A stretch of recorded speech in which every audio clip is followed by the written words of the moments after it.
All right, so I'll let a few more people join in from your side as well, and then we'll get going. If you turn the volume down on your phone as well, then I can still sort of hear myself a little bit. Can you still hear it? No. Oh, can I? Got a slight delay, but no, it's all good now. Yeah, it's a little bit delayed, but you can't turn it away all the way. Oh, it's going through on my one. Hold on.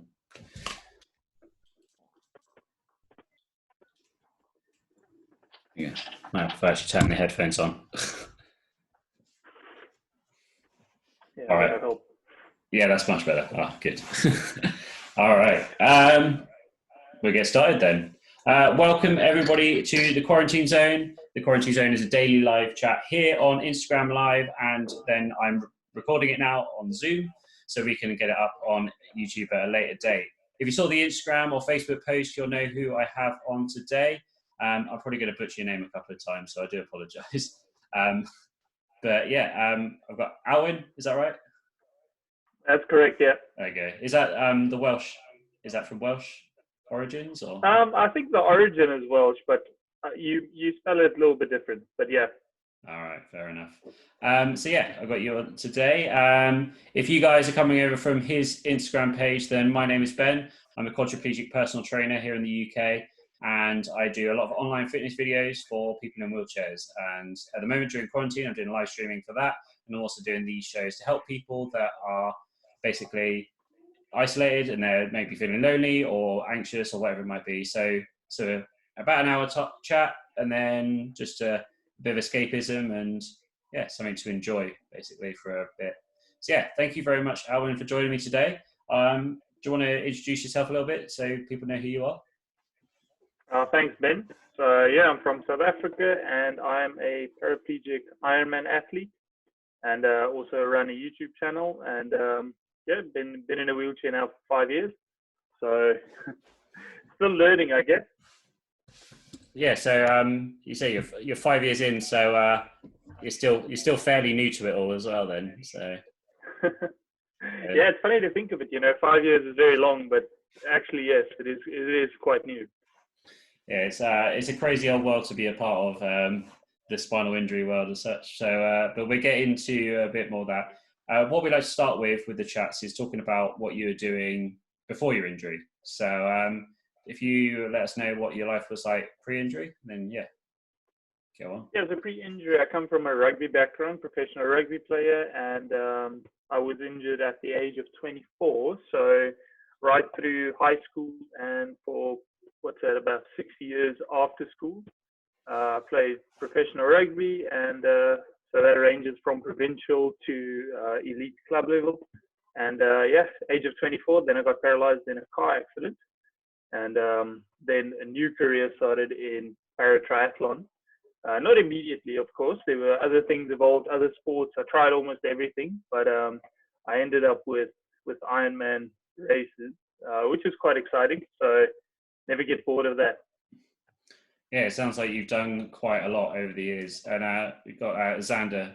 He's from the UK. I think he had his accent playing rugby in South Africa, and he says he's your biggest fan. Yeah. No, we mates. He was over here for, I think, about 2 months. So then I got to know him. Yeah, good guy.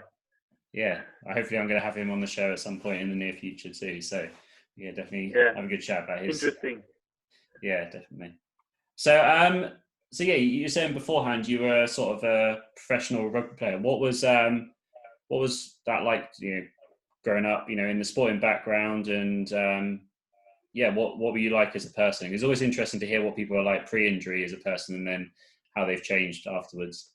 Yeah, I think it changes you quite a lot, like personality-wise, or how my mindset has changed since then. I almost can't remember the person that I was, to be honest.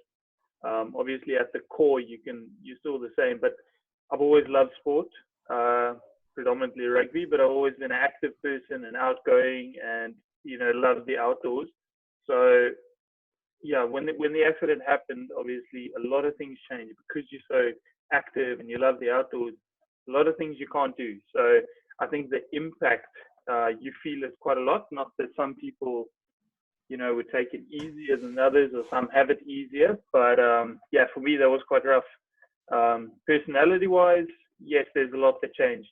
I think you learn a lot of patience when you're in a wheelchair, especially in the beginning. Everything takes longer.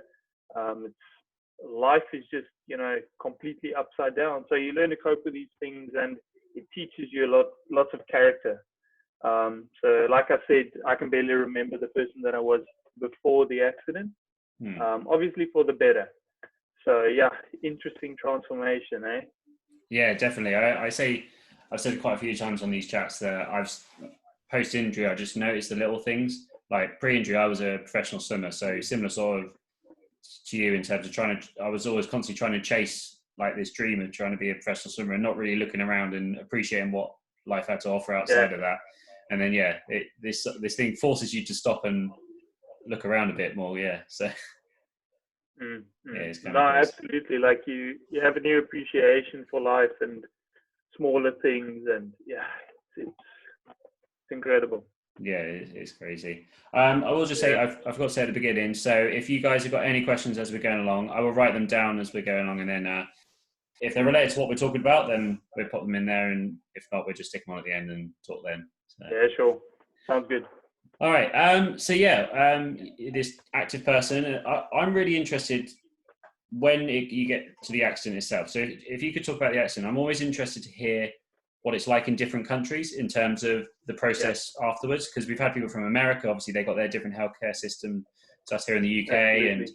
And in Australia as well, it's similar but a bit different as well. And yeah, so if you explain about the injury and then sort of what the rehab process is post that as well. Yeah, so if I go back to the accident, exactly what happened, I was involved in a car accident. So for me, it was just like a freak accident. Took my eyes off the road for a second, and can't remember much of the accident itself, but I woke up next to the car probably about 20 minutes later when someone found me.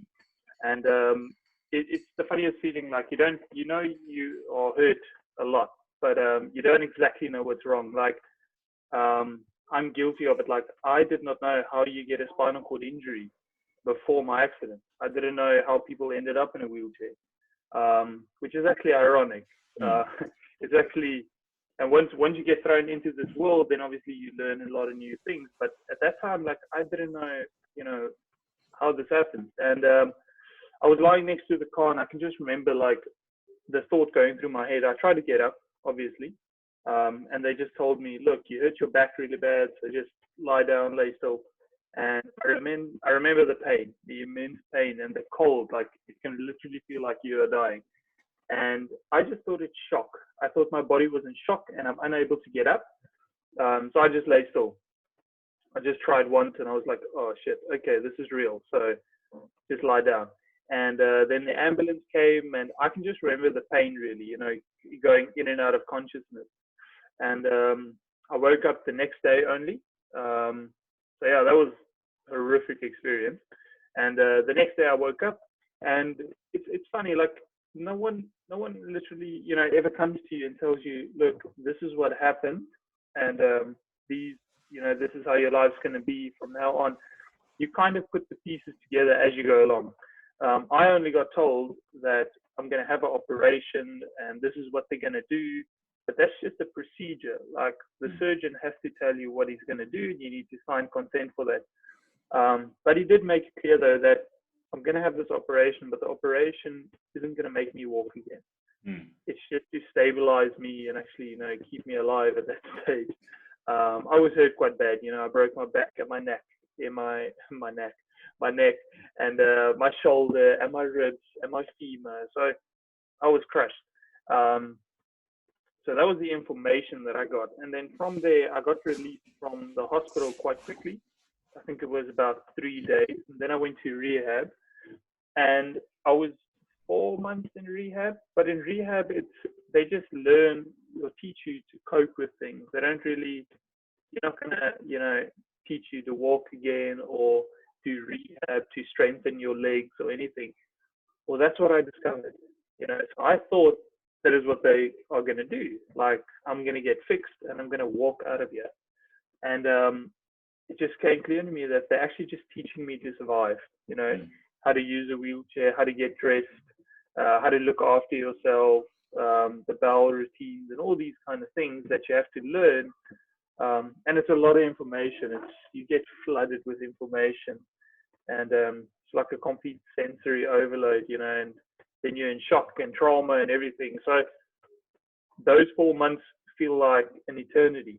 So yeah, if you ask about healthcare system, so from the hospital, I got taken to rehab, and when you're in rehab, you're there for 3 or 4 months, depending on how good your medical aid is. So we need private hospital care for these kind of things. Otherwise, you have to go to a state facility that won't keep you there very long. And once you go home, you get prescribed to come in for therapy and those kind of things as an outpatient. But once again, if your medical aid can't pay for it, then you're out of luck. Then they can't do anything for you. And I think in South Africa, it's also a case where it's a very large country. So I stayed, I think, about 80 kilometers from the rehab center. So you can't go there every day. It's not practical. In the beginning, I did. But after, a few months, it really gets exhausting and costs a lot of money. And then just people stop coming. So that, you can't neglect those kind of things, because I think that's what I see now after a few years in a wheelchair. I can see that a lot of people, they've been very involved with rehab and all these kind of things. And just one day they just get fed up with it and they just stop going. They just stop coming. And that's when, things start to go kind of, backwards from there. Unless, of course, you get, you're mentally fit and you're motivated and you do your exercises on your own at home. So that is the situation in South Africa. I think maybe in big towns like Cape Town and Johannesburg, it's a little bit different with regards to accessibility. But other than that, that's the situation, it's actually quite sad. You see that a lot in South Africa, that the healthcare doesn't cater well for spinal cord injuries. Yeah, as I say, it's always interesting to hear from around the world. Like, obviously in America, they obviously only have private healthcare and what they have there. Yeah. And then here in the UK, like everybody's shocked to hear how long we're in hospital here in the UK, because I spent in acute phase, I was basically there for 8 weeks. And then after that, I'm there for 7 months during my rehab, but I'm living in hospital. Sure. Yeah, so living in hospital with other people around, like in a specific spinal unit. So we've got about 12 of them set up around the country. And you have, it's like between sort of like 5 months. There are people that stay for less than that, but they kind of like force themselves out. But generally it's sort of 5 months up to like 2 years. Yeah, it's a crazy thing. Yeah, because I guess it's just the way we work over here. It's always it's really interesting to hear. Yeah, I was actually happy when I went home after 4 months. It was extremely long, but you have this idea in your head that you're going to go home and you're going to have your life back and just continue with normal life. And that's actually when things get interesting. When you go back to your house and you realize that your house isn't very wheelchair accessible. Then the fun starts, eh? Yeah, that's what I said. Like we were saying the other day with one of the other people we had on, like in hospital, you're like in this sterile environment and everything's set up perfectly, and you go home and literally nothing is. You're just like, you're like, oh, okay. There's a lot more, and you say you're learning. That's when it really starts. Is when you're back out in the real world. That's when you really start to learn. Absolutely. Yeah. It's quite a shock. Definitely. That time. So.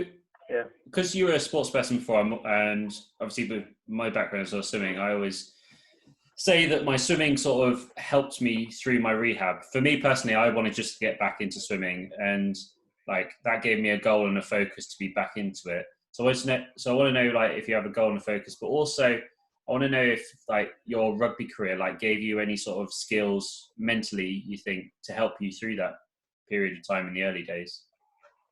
Yeah, absolutely. I think sport is something that saved my life and helped me a lot in the situation. Because, if you go to training and those kind of things, it teaches you discipline. And that was something that really helped me in rehabilitation, to get up in the morning and get that routine to go and do those things every day. I think it's a lot more difficult for someone that's not used to that, that has to force themselves to do that. That was the highlight of my day, is doing rehab in that situation, to setting goals, small goals in rehab. Like it's ridiculous. Just like sitting, up straight on a bed. That was the goal for the week or whatever. So it taught me to work towards something, and it definitely helped me, just mentally. Physically, yes, because I'm naturally, stronger or fitter going into an injury, so you recover a bit better. And also, I wanted to return to the lifestyle that I had. I wanted to be active again, and I want to find ways to do that. And yeah, I think that's also what Paralympic sport gave me, is, that saving grace almost, that helped me, surpass the challenge and focus on something and devote that energy, just into something productive. And I also like to say that it's what I've learned over the time is that when I got injured, I was a good athlete, and then I got injured and I almost couldn't deal with it mentally. Like, how could this happen? But then I also realized that nothing has really changed. You're still a good athlete. Yes, you're on a wheelchair now, but you're still a good athlete. Like, you will still love sport. You will still do those things. You're just gonna have to do it differently now. So that was a big mental shift for me. But once I got my head around that, it was a big breakthrough for me. Yeah, for me personally, I always say that with the swimming, I constantly learned how to fail and carry on and learn from my failures. So for example, if I train really hard and go to a competition and don't quite get the times I wanted to, or the positions I wanted to, I'd learn that, oh, okay, I'll just get back in the pool and then I'll train harder or train smarter and then come back and just do it. And then eventually sort of succeeding in it. So yeah, for me personally, that was a huge thing in that period. Because when you first get through it, you kind of have to not literally learn to walk again, but it's kind of like learning to walk again, but in a different way. So yeah, it's like this whole thing, like you said, learning to sit up straight. And for me, the first thing was learn, because I'm a quadriplegic, I haven't got the hand function. So for me, it's learning to eat again by myself, or learning to shave, and it's just those small things. And it's crazy, but the sport background definitely helped me massively. And again, physically as well, having the better lung capacity, just being fit, it definitely helped me in those, especially in the first couple of weeks. Yeah, absolutely. And there's always, there's a bright side to look at these things. It is positive things, and in every situation there will be positive things. So you just need to look for those silver linings. Even given out the situation that we're in right now, South Africa is in total lockdown, and there are still some good things to look forward to. Definitely. Yeah. There's always something you can. It's just, I would say, situations are situations. The only thing that makes them good or bad is your perspective on them. Yeah, absolutely. Yeah. Let's talk a little bit about your sports career, post injury then, and what you went on to.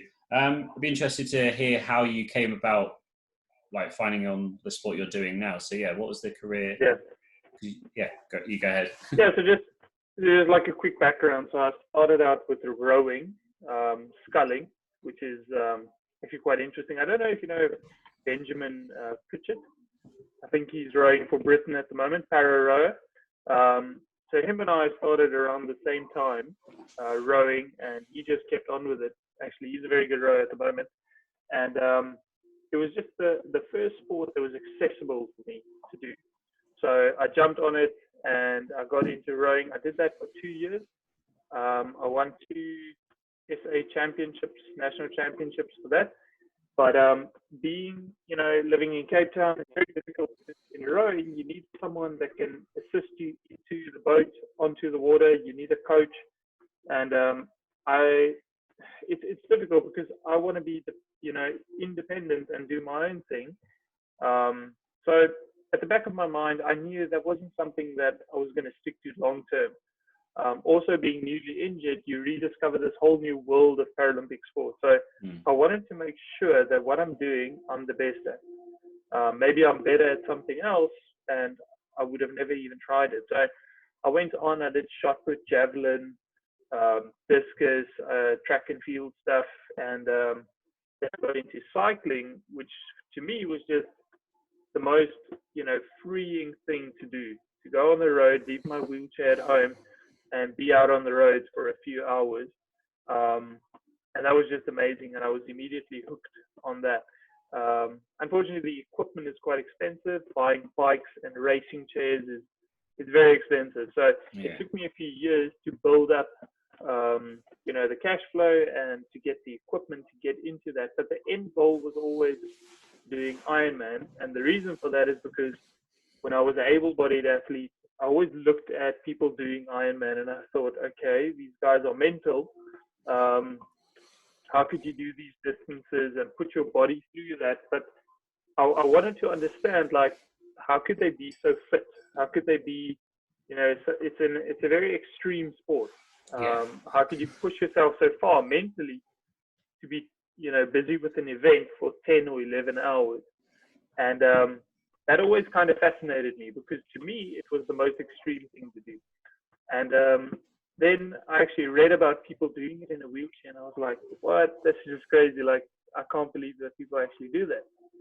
And then I went further, and I saw that no one has done it in South Africa as a paraplegic. So immediately something, triggered inside of me, and I wanted to do that. So the most difficult thing mentally was doing something that no one has done before in your country, for instance. So it's difficult to get resources or point of reference, or where do you start with these kind of things. And I'm talking more specifically about swimming, because as a paraplegic or a quadriplegic, it's extremely difficult to learn to swim if you don't know where to start. And I've never been a swimmer before my accident, so that was quite tough. But I enjoyed the challenge, and I think that's what got me. I enjoyed the challenge of learning these things and getting better at it, and realizing that I could actually do this. So I set my goal on doing an Ironman, and getting better at it, reaching these tiny little goals that I set myself. Learn to swim. Okay, swim 1 kilometer unbroken, or 2 kilometers, or whatever, and then time goals as well. I love the process of getting better at it. So I always told myself that I'm going to do an Ironman, I'm going to train for it, and then I'll reassess how I feel afterwards. Given the amount of training that I put in, the effort that it took, do I actually enjoy the event? And the first triathlon that I did was a half Ironman in Durban. And that was just incredible. After doing that sense of achievement of crossing the line and being the only athlete in a wheelchair to do it, it's an incredible, experience that I can't put into words, because you've been training for so long. You've been doing all these things, going through the process of learning to do these things. And also, I think you relate, when you get in a wheelchair, there's this preconceived idea of your ability, of what you can do, what you can't do. And it gets, impregnated in your brain where, listen, this is your wheelchair, this is what you can do, this is what you can't do. This is your life now. And the word disabled says it all. So to me, after I did that, I got set free of that whole stigma of what a wheelchair is, because now I could do something that an able-bodied athlete can do, and it's the same race, the same conditions. There's nothing special. We don't get extra time or anything, and I really enjoyed that. And that I was just hooked after that, completely hooked. And also, if you think, to me, if I think about Ironman, now I understand it. It's more mental, it's not physical. It's more mental than it is physical. And I don't know if you can agree with it, but being in a wheelchair is more mental than it is being physical. It's definitely 100%. It's dealing with the daily thoughts and the ideas that go through your mind mentally, staying positive, being optimistic. And, so I think many things in life is it's more mental. It's about the things we don't see. So Ironman is just a direct representation of what life is like, and life in a wheelchair as well. So yeah, that's why I won't switch to any other sport because of that mental aspect. It's just, yeah, it's incredibly, how do you say it? Yeah, like a rewarding is the right word. So fulfilling, yeah. Yeah, absolutely. So I'd be interested to hear about, because obviously you're a team sports person and now you're going into an individual sports. Yeah. What did you feel like you were missing anything there? Because obviously, what position were you playing in rugby? 8th man. Oh, okay. So yeah, you're part of a group, and like absolutely. You're part of this unit, and you're doing that. You're doing your job there on the field, and you're relying on other people as well. But now you're in a sport where it's completely you. What was that like in terms of like the mental side of that kind of thing? Yeah, well, Ben, the reality of it is that you think it's a single sport. Triathlon is definitely not a single sport, not in my situation. If I look at events and stuff, I need help with a lot of things in training as well. And that is because, yes, I'm in a wheelchair, but triathlon is definitely not a single sport. You ride with other people, you train with other people. Yes, on race day, you might be alone, but getting to race day, it's not just you. For me, I have people helping me into the ocean. Then I do the swim route and out of the ocean as well. So there are helpers along the way. And also, something very interesting, there are people supporting me along my journey that have been following what I do for years now. And I consider that as my team, my friends and family, and also a lot of people that I don't know. So to me, that is my team that I work with. Yes, I might be competing on my own, but I did definitely not get where I am on my own, and it wouldn't have been possible. So it's as you say, it's just perspective how you see things. I have done some team sport stuff like wheelchair rugby.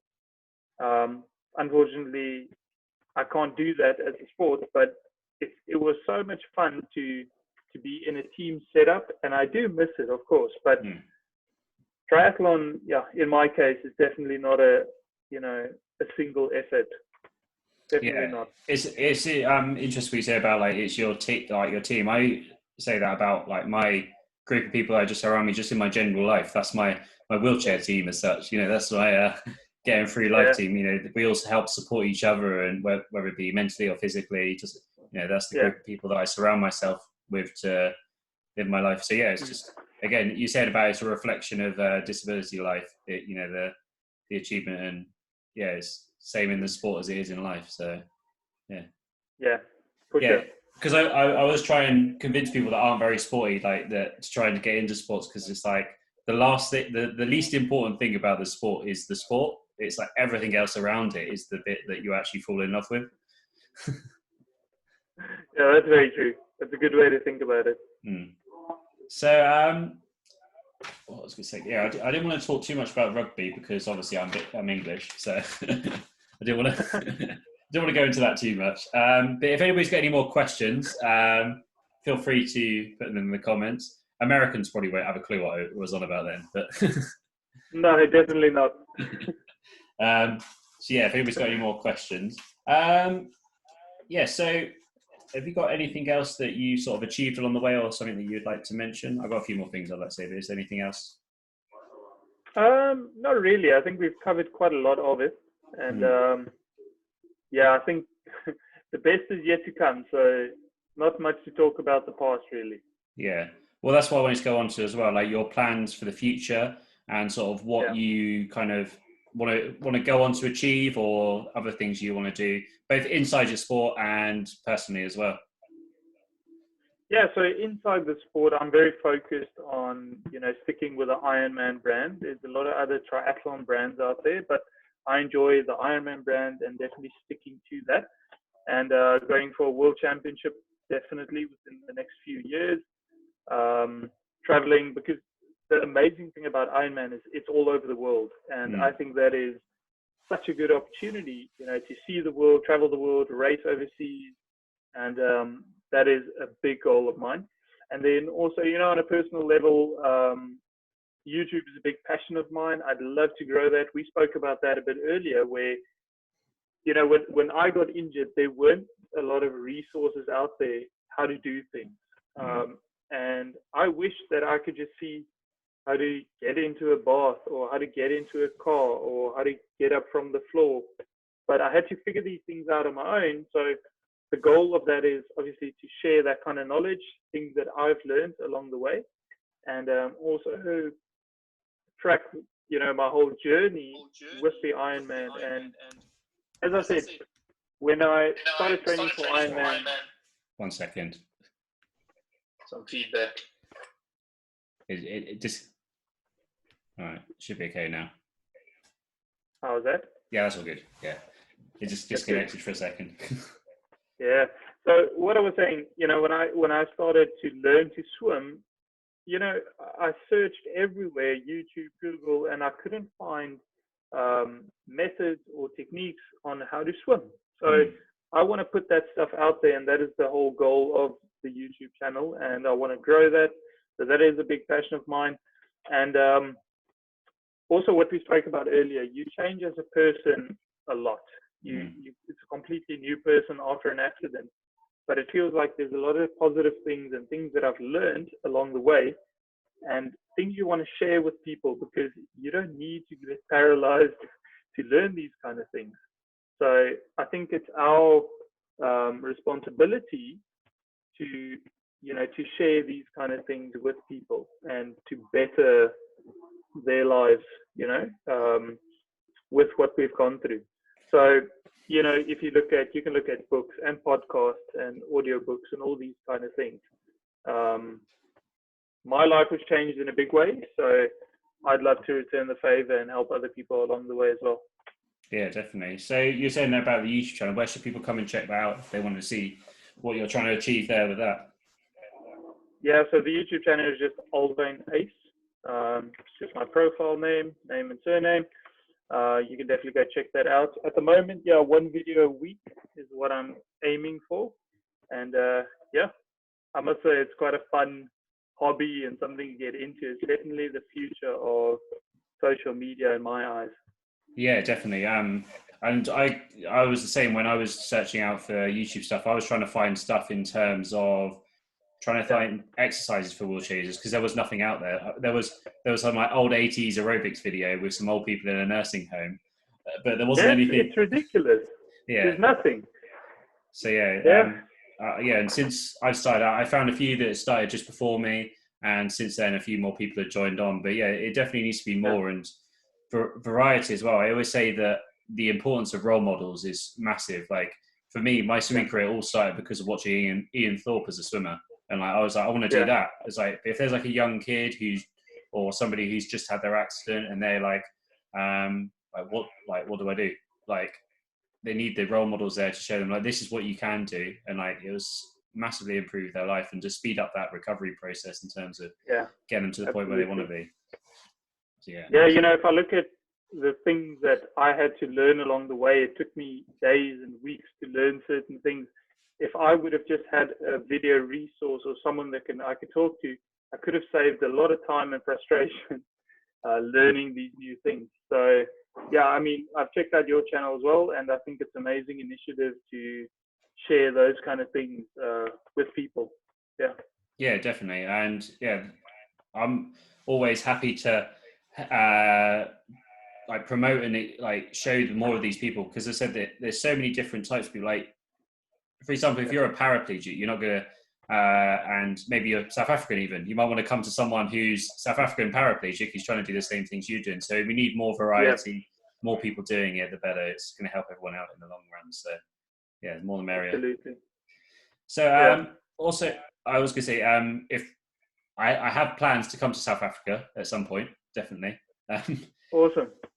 Because my girlfriend wants to come on a safari. So when I'm down, when I'm down in South Africa, we will definitely have to do some content together. And yeah, Absolutely.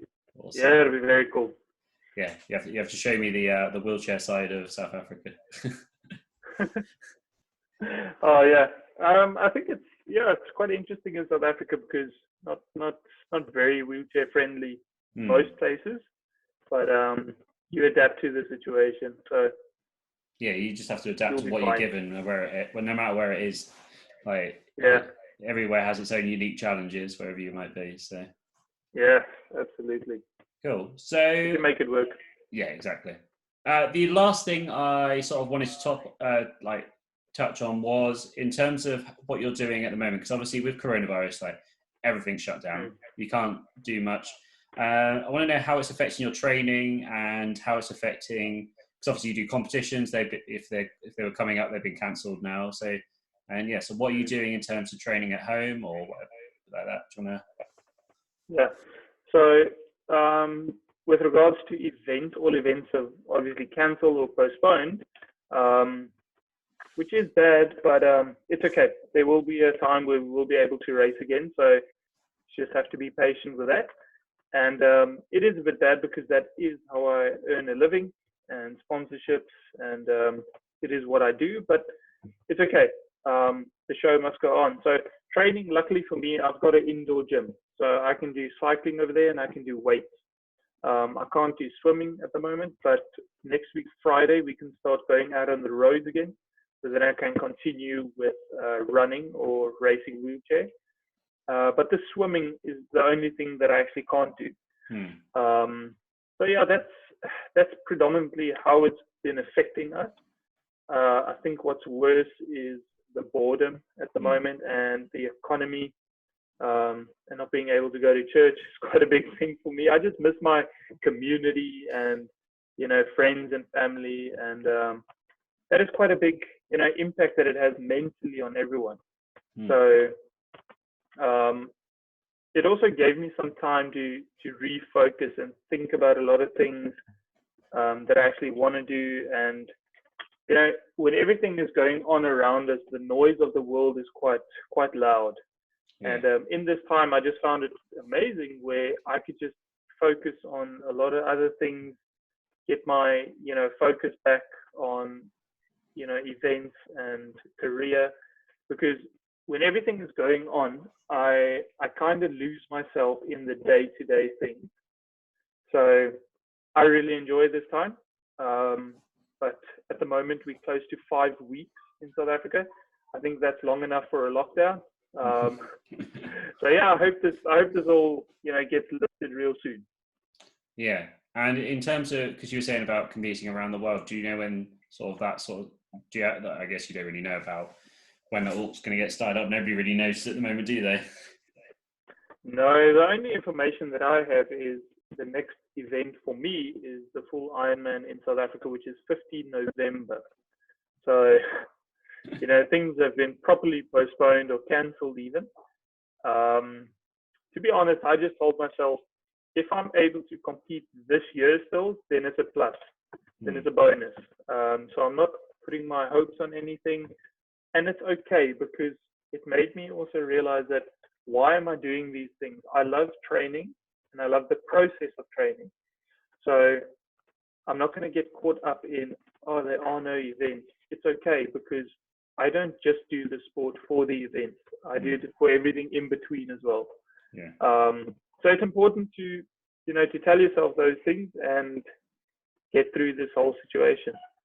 Yeah, we've been saying, like, you just try and find the positives of the situation and focus on what you can change, which is your own thoughts and feelings and all that kind of thing going through, and the way you see the situation. We can't change what's going on in the world as much as we want to, but just got to change the only thing we can do is focus on that. Yeah. So just focus on your attitude and your reaction to the whole situation. Exactly. I'll ask one more time if there's any questions that people have got. Normally when there's no questions, that's normally a good sign, because it means we're having a good enough chat that we don't need any questions coming in. Everybody's just listening. Yeah, that's good. But we're opening it up. If you guys have got any more, I'm just going to scroll back through, see if there was any that I missed coming in. But thank you everybody for joining in anyway. I'm sure you can agree with me. It's been a really great chat so far. So yeah, if there's anything you guys want to know, either me or Alwyn, then somebody said one thing after spinal cord injury, you can't hold your liquor. Well, I do have a question. I just want to know what Netflix series and movies you guys can recommend, because I've basically gone through them all. Yeah. Yeah, we have a question over here.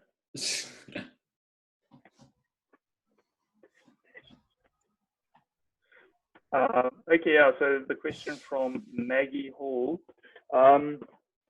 Yeah, that's actually a very good question, because traveling with a racing chair and a hand cycle, and then you have your wheelchair and your equipment and bags and everything, it is quite logistically, it is very challenging. So in South Africa, yes, it is far to drive from Cape Town to Port Elizabeth or Durban or, you know, wherever you need to go. But I usually try and send all my stuff, you know, by a vehicle or someone that takes a trailer.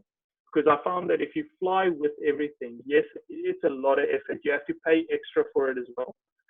And also the risk of damaging the stuff. So I just want to, you know, mitigate that risk and send my stuff with someone. And also some advice, there were a few times that I drove myself to an event, which was like 1,000 kilometers away. And I would never do that again, because it takes so much time to get there. You lose out on training, you lose out on sleep, your diet goes down the drain. And the time that I got to the event, I was so exhausted. So I would never do that again. So to me, it was just trial and error. But that is the way that I do it. I fly myself. I just take a bag or two and my wheelchair, obviously.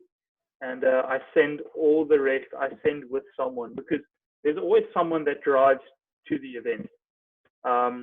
When I travel abroad, then I have to travel with everything, unfortunately. Yeah. So what I've seen people do is hand cycles, you don't get hard boxes for them, but racing wheelchairs, you get hard boxes, which work quite well, because then you can put all your bags and everything in a hard box, can't get damaged. You can also travel alone with that, because you can put wheels on them. So that's the best you can do. But it remains a logistical challenge, to be honest. That sounds like a YouTube video waiting to happen to me. Explaining how it's going to be a long one. Yeah. Yeah. Yeah. And then Xander said, who would win in a fight between you and a lion? It depends on how big the lion is, but yeah, I'm not a big cat person. If it's a little baby cub, you got it. Yeah, I'll probably just keep it then. Yeah, they're too cute. Yeah. And someone said Travelers or Bodyguard on Netflix. I've seen Bodyguard. That's good. I started to watch Travelers and didn't get into it, so I guess Bodyguard wins this one. Bodyguard. So yeah, have you got any recommendations on like Netflix or Amazon Prime or Disney Plus? I mean, I could list all of them now. So Netflix. What have I been watching? Oh, there's a great documentary about Michael Jordan.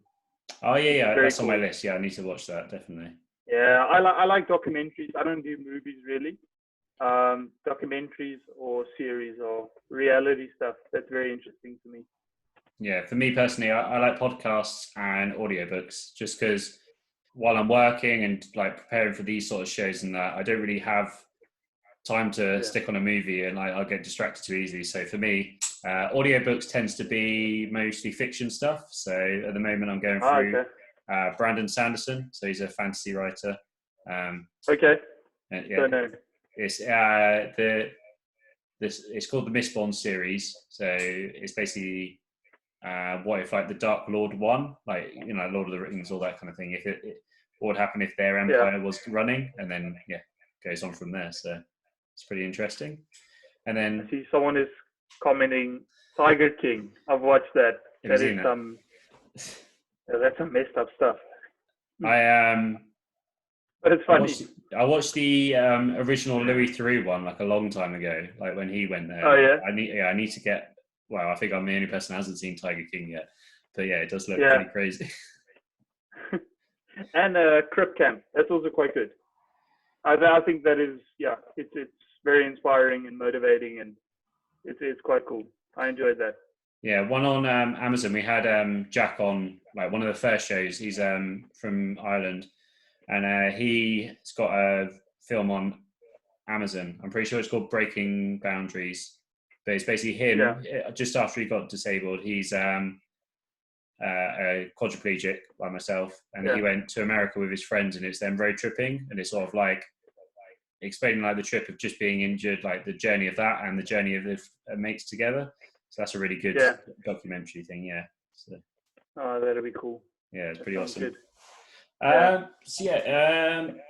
What else is good? The guy from Tiger King is off the rails. Is that the main guy? He looks a bit like, he looks a bit like Donald Trump. It's quite funny. Yeah. Okay. Again, one last shout out for any questions. If you guys want to, everybody say he's off the rails. Is that a South African term?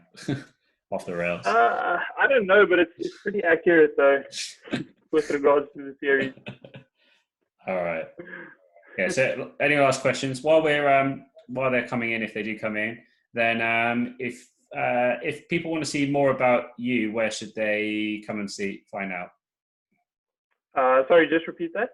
So while those last questions come in, where should people come and find you if they want to see more about you? Well, it's lockdown, so I'll be at my home. No, the best place is Instagram and YouTube. So yeah, it's just Alwyn Uys. I'm honestly focusing a lot more on YouTube lately, especially now in lockdown. Trying to build on that. So the focus is all on there. Yeah, for me personally, I love YouTube. I get so much more enjoyment from putting stuff on YouTube than I do with Instagram. Yeah, absolutely. And it's a skill and an art to make good videos, and I love the process of it, and it's quite cool.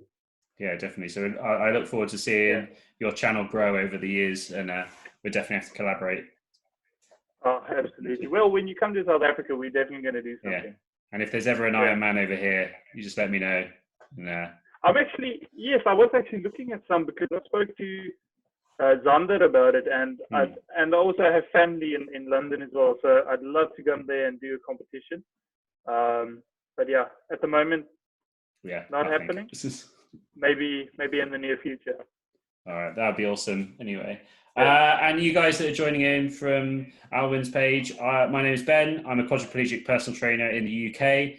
I do live fitness videos every single day at 5, both here on Instagram Live and on YouTube. Also, I do the live chats like this Monday and Thursday. I don't do them, but every other day I do.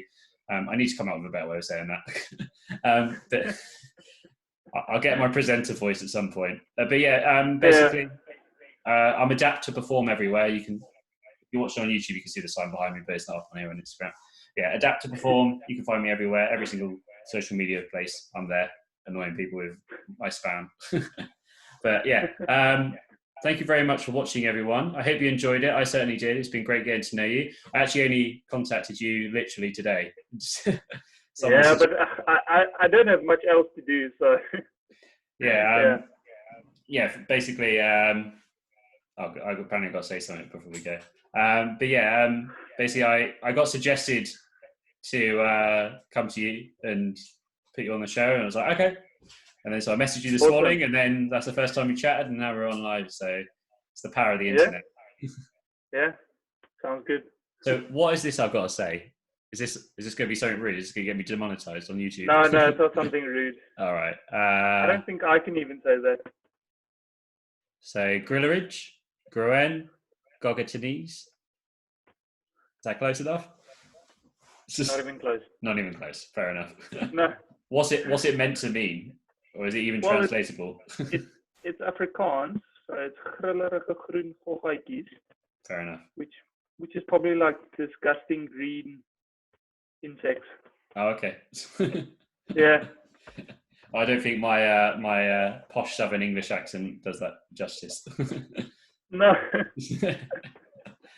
Anyway, Well, you tried. Yeah, I tried. Yeah. That's just one of those things where you go to a foreign country. Oh, say this.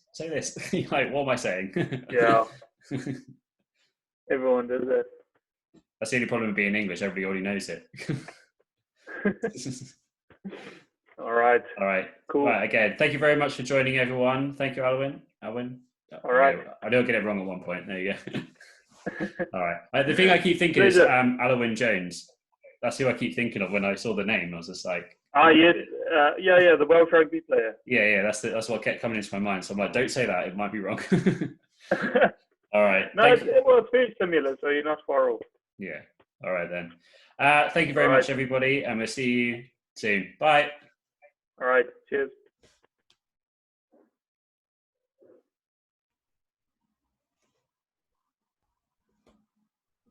All right. Thank you very much for that, mate. Oh, pleasure. It was quite fun. Yeah, it's really good. There we go. Trying to get out of here. Cool. Yeah. Obviously, with this, I don't know how long the quarantine is going on for, but if I have space in the future, or if I run out of guests, because I don't think I'm going to anytime soon, because I've got so many people now that have asked to come on as well. I might get you back on in the future. I don't know how long this is all going to last for, so who knows? Yeah, sure. Yeah, and yeah, No, definitely we have to definitely collaborate when we're in the same country. Yeah, no, I agree. Yeah, that sounds good. If there's anything you ever need help with the YouTube channel, or even if it's just sharing stuff, just let me know, and I'll happily do that. I do have a question though. How long have you been at it? So I've been doing it. It just went over 3 years since I uploaded my first video. So. Okay, and how often do you put a video up at the moment? So at the moment it's a bit skewed because I'm doing all the live videos. So I'm doing 2 live videos a day. So there's a lot of stuff going up at the moment. But in terms and you can't get out of the house. Yeah. So I'm just churning it out as much as possible at the moment, and it's doing really. I'm earning more this month than I have the whole of last year. So. Oh really? Yeah, I'm pretty happy with that. So. Damn. Again, how is the earnings though? Yeah. So the best advice I can give is don't rely on AdSense. Like don't. Yeah. That's. Yeah. Everyone says that. Yeah, AdSense is the least. So the least amount of money I get from my YouTube channel is from AdSense. So I get about $150 a month from that. Okay. It's still good. Like this, not gonna turn that away. But the most money I get from it is personalized ads. So if like I reach out to like wheelchair companies or brands that are associated, and then say, do you want a personalized video on the front of it? Or I do product reviews as well. So I've done a few, and each one of those I charge £250 to do a review. So if I do I do like 3 of those a month, then I'm happy. So. Oh, that sounds cool. Is it specifically only like wheelchair related products? Because I'm wheelchair and fitness. Applicable to your channel, probably. Yeah, I try and I always think about like the viewer watching, and like if I was watching a wheelchair fitness channel, what's the sort of stuff I would like to see? Yeah. Like what's the product? Yeah. So like I do like wheelchair stuff. I've done a few sort of things that are just for like a free wheel, for example. I did a review of one of them. So it's like it's about getting outdoors, and that's part of being fit and all that kind of stuff. And I've got some things that are good for like a quadriplegic, for example, so for that side of it. But then I also do, because it's quite fitness orientated, I'm doing ones with like some multi-gyms, for example, that are designed for wheelchair users or equipment along that line. But I'm trying to work with a couple of big companies on that way. So I'm trying really hard to get in with Gymshark more, because I did a live video for them the other day on their Facebook page, and but I want to try and like get in and be a bit more of a part and trying to get free stuff. Oh yeah, of course. Yeah, I love. I don't love him, but I like Ross Edgley. Oh yeah. Yeah, I like his content. I think it's pretty cool. Yeah, it is pretty good stuff. Yeah, but if there's anything I can do to help or any advice or just send me a message. I'll always give you my experience on the situation. Yeah. Yeah. At the moment, I can't think of anything. I must just put in the work and grow the channel. Yeah. That's it. Yeah. The other best advice I can say is just concentrate on the content, and everything else will just fall into place. As long as you're putting out good stuff, people will watch it. Yeah, absolutely. And I think especially now, as you say, the AdSense this month has been the most, ever, like a record, because of, lockdown. Yeah, exactly. And people consume content. Yeah, and because a lot of my workouts are all home workouts, so for me it's like I'm already doing the content that already people want to come and see. So yeah, that's just, you're lucky. You just struck it good. Yeah, so it's very handy. And then because of that, like I've been reached out by companies to do personalized videos for their audiences, and then I charge money for that. So and I do. How does that work? What do you mean with that? So I wasn't too sure about like I wasn't aware that it's a potential revenue stream for me, but like it was a charity here in the UK called Willpower, and they said, would you make some fitness videos for our audience? They're like the UK's largest charity for wheelchair sports. And they said, can you make some videos? We'll happily pay you. And I was like, oh, well, okay. This is how much I charge for a review. And they're like, okay, we'll pay you that. Okay, that's fine. Yeah. So I get 250 per video and that, and they've ordered 10 of them. So I'm like, happy days. Yeah. Okay, well that's interesting. Yeah, sounds good. So for me, if I relied on one revenue stream, I wouldn't do very well. I have to find lots of different ways, and I got a Patreon as well. That's quite a good way. That's growing all the time. So it's a site where people that watch your stuff, you can give them exclusive content. And they pay money for it. So it'll be like the audience will pay. So I've got 3 different tiers. So the first tier is that you're supporting the channel, which is $3 a month. You support the channel and you get entered into a competition to have a one-on-one live chat with me for an hour. So that's the lowest tier. Then the second tier, you get the first tier's benefits, and you also get a guaranteed live chat, and you get your like name at the end in my credits. So like at the end of each video, your name's there saying like, thank you for supporting the channel. And also I've introduced like a weekly Zoom chat into all of the tiers now as well. So each week we do something like this, but we've got like all the other people there, and I'm going to get like different experts and different people to come in and chat with them, and they can ask them questions. Yeah. So, yeah. Okay, well that's interesting. Yeah, I've heard of Patreon and I've looked at it, of course, but you need to be quite active, obviously, to get that going and promote it. And yeah, definitely, it takes time. I'll just focus. Yeah, first thing is content, and then everything else you'll be like, okay, how do I like monetize this? Absolutely. Like Instagram, you can make some money. Brand deals are cool, especially for what I do. But I think YouTube has a lot more potential. Yeah, definitely. Yeah, there's so much more you can do. Absolutely. And because it's, as you said, like it's the creative side of it. I didn't know how to turn on a camera when I started, and now I'm filming videos, editing them, like doing all the artwork for the channels. I just put out a new logo the other day for the channel, which is a lot cleaner, just because I'm better at Photoshop now than I was before. So it's cool. It's fun. All right. Okay, Ben, that's a good chat, man. I need no worries. to get to dinner. Yeah, me too. All right. Enjoy the rest of your weekend. And if you need anything, just let me know. Cool. We'll chat soon. All right then, man. Have a good one. Okay. Cheers, Ben. Bye. Bye.